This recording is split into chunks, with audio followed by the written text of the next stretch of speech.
Praise the lord. అందరికీ దేవుని నామములో అందరికీ వందనాలు. సంఖ్యాకాండము 27వ అధ్యాయము. అప్పుడు యోసేపు కుమారుడైన మనష్షే వంశస్థులలో సెలోపెహాదు హెపెరు కుమారుడును గిలాదు మనుమడును మాకీరు మనుమడునై ఉండెను. అతని కుమార్తెల పేర్లు మహలా, నోయా, హోగ్లా, మిల్కా, తీర్సా అనునవి. వారు ప్రత్యక్షపు గుడారం యొక్క ద్వారమునొద్ద మోషే ఎదుటను, యాజకుడైన ఎలియాజరు ఎదుటను, ప్రధానుల ఎదుటను, సర్వసమాజము ఎదుటను నిలిచి చెప్పినదేమనగా, మా తండ్రి అరణ్యములో మరణమాయెను. అతడు కోరహు సమూహములో అనగా యెహోవాకు విరోధముగా కూడిన వారి సమూహములో ఉండలేదు కానీ తన పాపమును బట్టి మృతి పొందెను. అతనికి కుమారులు కలగలేదు. అతనికి కుమారులు లేనంత మాత్రము చేత మా తండ్రి పేరు అతని వంశముల నుండి మాసిపోనేలా మా తండ్రి సహోదరులతో పాటు స్వాస్థ్యమును మాకు దయచేయమనిరి. అప్పుడు మోషే వారి కొరకు యెహోవా సన్నిధిని మనవి చేయగా, యెహోవా మోషేకు ఇలాగు సెలవిచ్చెను. సెలోపెహోదు కుమార్తెలు చెప్పినది యుక్తము. నిశ్చయముగా వారి తండ్రి సహోదరులతో పాటు భూస్వాస్థ్యమును వారి అధీనము చేసి వారి తండ్రి స్వాస్థ్యమును వారికి చెంద చేయవలెను. మరియు నీవు ఇశ్రాయేలీయులతో ఇట్లు చెప్పవలెను, ఒకడు కుమారుడు లేక మృతి పొందిన ఎడల మీరు వాని భూస్వాస్థ్యమును వాని కుమార్తెలకు చెంద చేయవలెను. వానికి కుమార్తె లేని ఎడల వాని అన్నదమ్ములకు వాని స్వాస్థ్యము ఇయ్యవలెను.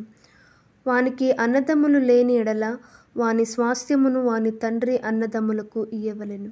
వాని తండ్రికి అన్నదమ్ములు లేని ఎడల వాని కుటుంబములు వానికి సమీపమైన జ్ఞాతికి వాని స్వాస్థ్యము ఇయ్యవలెను. వాడు దాని స్వాధీనపరుచుకొనును. యెహోవా మోషేకు ఆజ్ఞాపించినట్లు ఇది ఇశ్రాయేలీయులకు విధింపబడిన కట్టడ. మరియు యెహోవా మోషేతో ఇట్లనెను, నీవు ఈ అబారీమ కొండ ఎక్కి నేను ఇశ్రాయేలుకి ఇచ్చిన దేశమును చూడుము. నీవు దాన్ని చూచిన తర్వాత నీ సహోదరుడైన అహరోను చేర్చబడినట్లు నీవును నీ స్వజనులలో చేర్చబడుదువు. ఏలయనగా సీను అరణ్యములో సమాజము వాదించినప్పుడు ఆ నీళ్ల యొద్ద వారి కనులెదుట నన్ను పరిశుద్ధపరచక నా మీద తిరగబడితిరి. ఆ నీళ్లు సీను అరణ్యమందలి కాదేషులోనున్న మేరిబా నీళ్లే.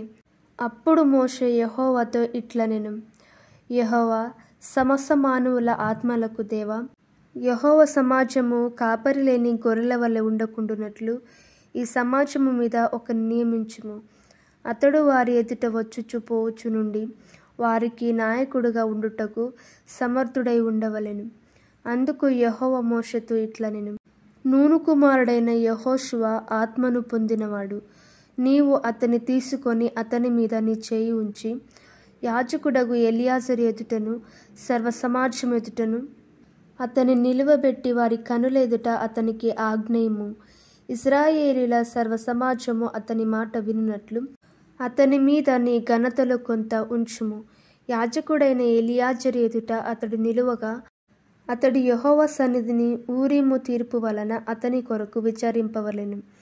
అతడును అతనితో కూడా ఇశ్రాయేలీయులందరూ అనగా సర్వసమాజము అతని మాట చొప్పున తమ సమస్త కార్యములను జరుపుచుండవలెను. యెహోవా మోషేతో ఆజ్ఞాపించినట్లు అతడు చేసెను. అతడు యెహోషువను తీసుకొని యాజకుడైన ఎలియాజరు ఎదుటను సర్వసమాజం ఎదుటను అతను నిలువబెట్టి అతని మీద తన చేతులుంచి యెహోవా మోషే ద్వారా ఆజ్ఞాపించినట్లు అతనికి ఆజ్ఞ ఇచ్చెను.